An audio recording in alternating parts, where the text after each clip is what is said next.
Hi, magandang araw po sa inyong lahat for our first reading for the day today. Sana po ay napanood nyo na po yung first, second, and third reading kahapon bago po kayo tumalon dito sa ating first reading of the day. Kamusta po ba ang umaga nyo? Kamusta po kayong lahat? Yan, tingnan po natin kung ano po ang makikita natin sa first reading of the day.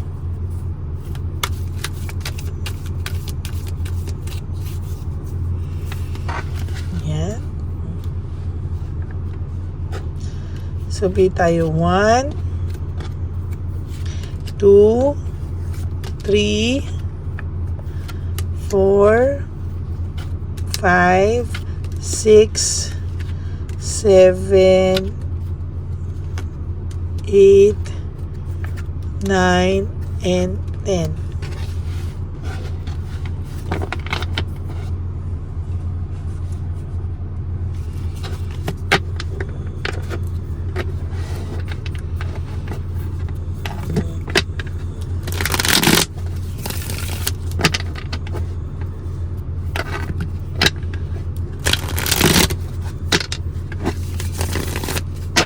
Ito naman pong isa.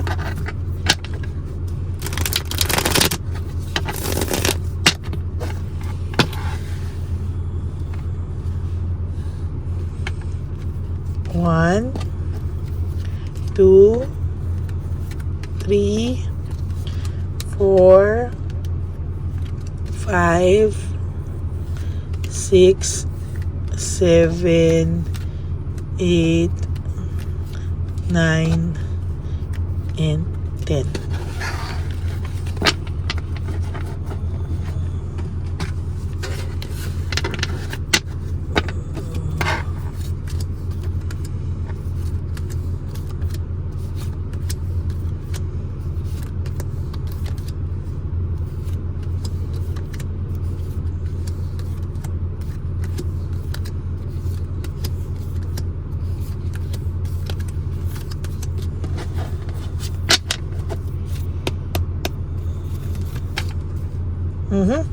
For your first card today, morning pa lang po ay aburido na po ito, no? This is exhausted and fatigued, no? Very exhausted po siya sa way ng mga takbo sa buhay niya ngayon.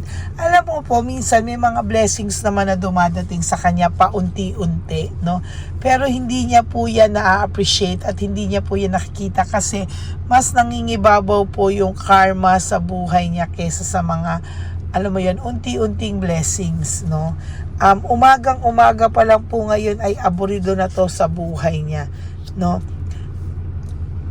Iniisip niya po na hindi siya makagawa ng paraan talaga para maayos yung buhay niya. There is this lack of initiative, no? Hindi po siya makagawa ng way, hindi po siya makagawa ng paraan para maayos po ang kanyang buhay sa totoo lang, no?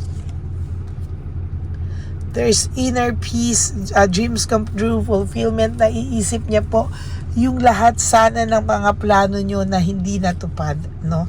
Yun po pala ang nakakapagpabigay sa kanya ng stress, no? Pag naiisip niya po yung mga plano nyo na nasira, yung relasyon yung nasira, yun po ang nagpapalungkot sa kanya sa mga oras na ito, no?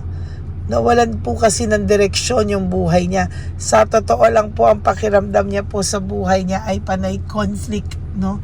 Panay sakit sa loob, panay conflict, walang direksyon, and somehow napapagod na po ang taong ito sa ganito. Gustuhin niya man po magkaroon ng direksyon ang buhay niya, hindi niya po magawang magkaroon ng direksyon ang buhay niya sa ngayon because of too much stress, too much fatigue, and exhausted po talaga siya sa takbo ng buhay niya sa ngayon. Okay, ang nakikita ko po dito, nanghihina na po siya at minamanipulate na lang po niya yung sarili niya. To be honest with you, pagod na din po itong tao na ito sa ngayon, no? So kung ano man po ang nangyayari sa buhay niya, pagod na din po siya. There is ang dami pong unresolved issues and emotional baggage. Sa totoo lang po, ang dami nitong unresolved issues and emotional baggage. Hindi niya po talaga Ayan, no? Hindi niya po masolve-solve o maalis-alis yung bigat ng loob niya sa araw-araw na ginawa ng Diyos. Hindi niya po ma-resolve lahat ng unresolved issues niya sa sarili niya and sa lahat ng nagawa niya sa iyo. No? Minsan, sinasakyan na lang po niya itong partner niya ngayon. Sinasakyan na lang niya. Pero somehow, sa nakikita ko po dito ay hindi po siya masaya. There is no peace of mind. Wala po talagang peace of mind dito sa nangyayari sa buhay niya. Bored na bored po siya sa takbo ng buhay niya ngayon and lack of passion. Wala po siyang kagana-gana sa mga nangyayari ngayon sa buhay niya. No? Siya po mismo ay nawawalan po ng gana sa buhay niya sa ngayon. Oh? Samantalang ikaw po naiisip niya na parang ang daming magagandang bagay na pwedeng mangyari sa buhay mo. Tutupadin mo daw lahat ng pangarap na pinangarap nyo nang hindi na siya kasama. Natatakot po ang person na to na tuparin mo ang mga plano mo sa buhay nang hindi na siya kasama sa plano mo. Ang sakit, no? Saglit po, itatype ko lang po. Natatakot siya na ituloy mo lahat ng plano nyo na hindi na siya parte at kasama sa future mo at sa pagtupad plano nyo. Yun yung masakit sa kanya no? Yung natatakot siya na ituloy mo lahat pero hindi na, no? Hindi na siya kasama sa plano mo, parang wala na siya sa mga plano mo, parang aray, no? Yun yung talagang aray sa kanya. Searching for purpose or choices. Mali daw po yung mga choices niya sa buhay, no? Nagkamali daw siya at hindi niya daw po sinasadya na maging ganon, yung kanyang tingin sa buhay, no? Gusto niya po magkaroon ng control sa buhay niya pero hindi niya po magawa. Somehow, nawalan na rin po siya ng inner voice sa sarili niya. Nawalan na rin po siya ng kumpiyansa sa sarili niya, no? Mayabang lang po ito kung titingnan mo, pero sa totoo lang po, duwag po ito sa loob-loob niya, no? May pagkaduwag po talaga dito, sa totoo lang. There's fear of change, playing safe, no? Sa nakikita ko po dito, yun nga po yung sinasabi ko sa inyo na may takot siya na ituloy mo lahat, no? Ngayon, chill lang siya kunwari, pero sa totoo lang po, takot na takot po itong taong ito, sa totoo lang. Na ituloy mo lahat ng pinangarap nyo, lahat ng plano mo sa ibang lalaki na or sa ibang babae na or sa ibang tao na sa buhay mo at maetsepwera siya, no? Natatakot siya na matupad lahat yon pero hindi na siya parte o hindi na po siya yung kasama mo, no? Yan po ang takot niya, sa totoo lang. Gusto niya po nakatahimikan sa buhay niya. Gusto niya po ipahinga ang utak niya sa lahat ng stress, sa lahat po ng takot niya sa buhay. Ayaw niya muna pong isipin, pero hindi niya po magawa. Pumapasok po yung takot niya na, alam mo yun, siya po talaga ang mag-isa, siya po ang makarma sa huli. Lahat po ng pinapakita niya ngayon is all about false success. Hindi po totoo, no? Panay pagpe-pretend lang po at panay kalokohan lang po yung pinapakita niya na masaya siya, okay siya, hindi po talaga siya totoong masaya. Naging makasarili po kasi siya, naging makasarili po siya sobra at possessive sa lahat ng bagay, parang ginusto niya lahat. Siya yung I can have both worlds, no? Meron dyan ka, may iba, wag na po, no?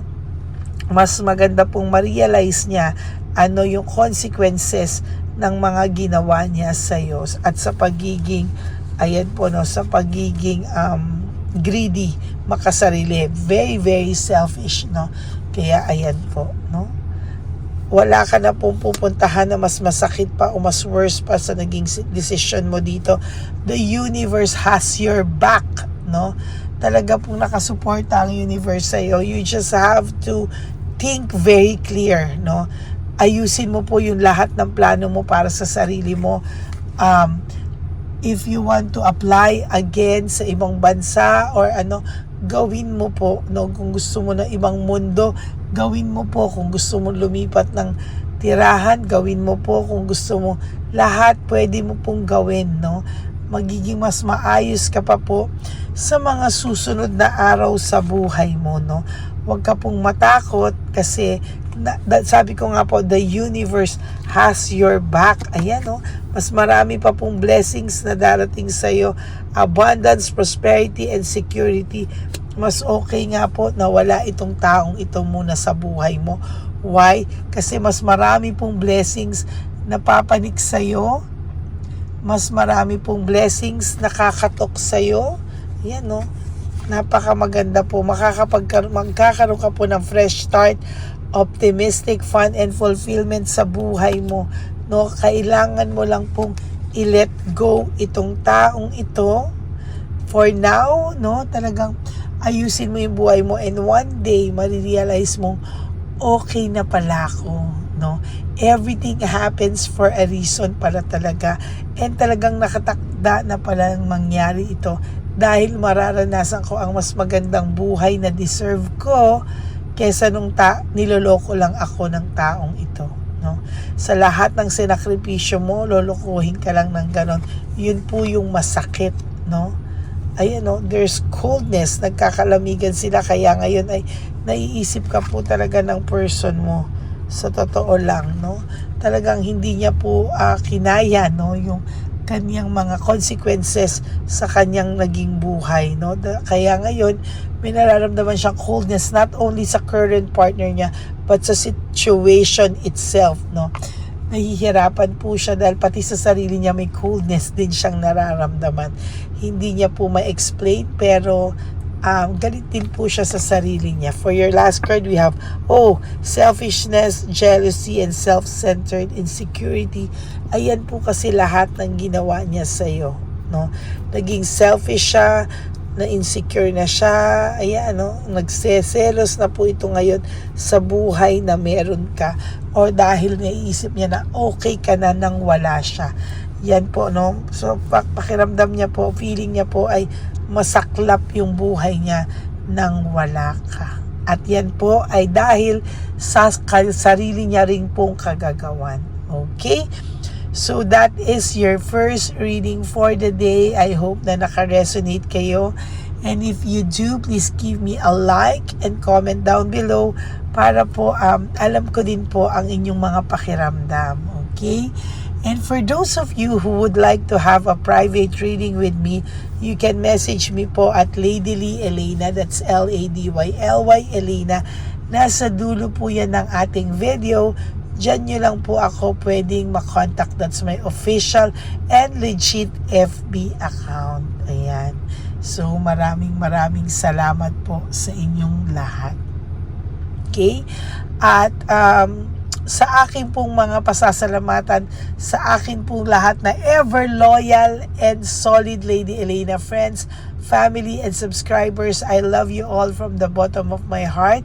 Maraming salamat po. And please, sa aking mga solid and loyalist, wala po sanang skipping of ads. Yan po ang aking tanging pakiusap ko sa inyo na sana po ay wag nyo naman pong skip yung ads. Okay? Maraming salamat po sa inyong lahat. Mahal ko po kayo.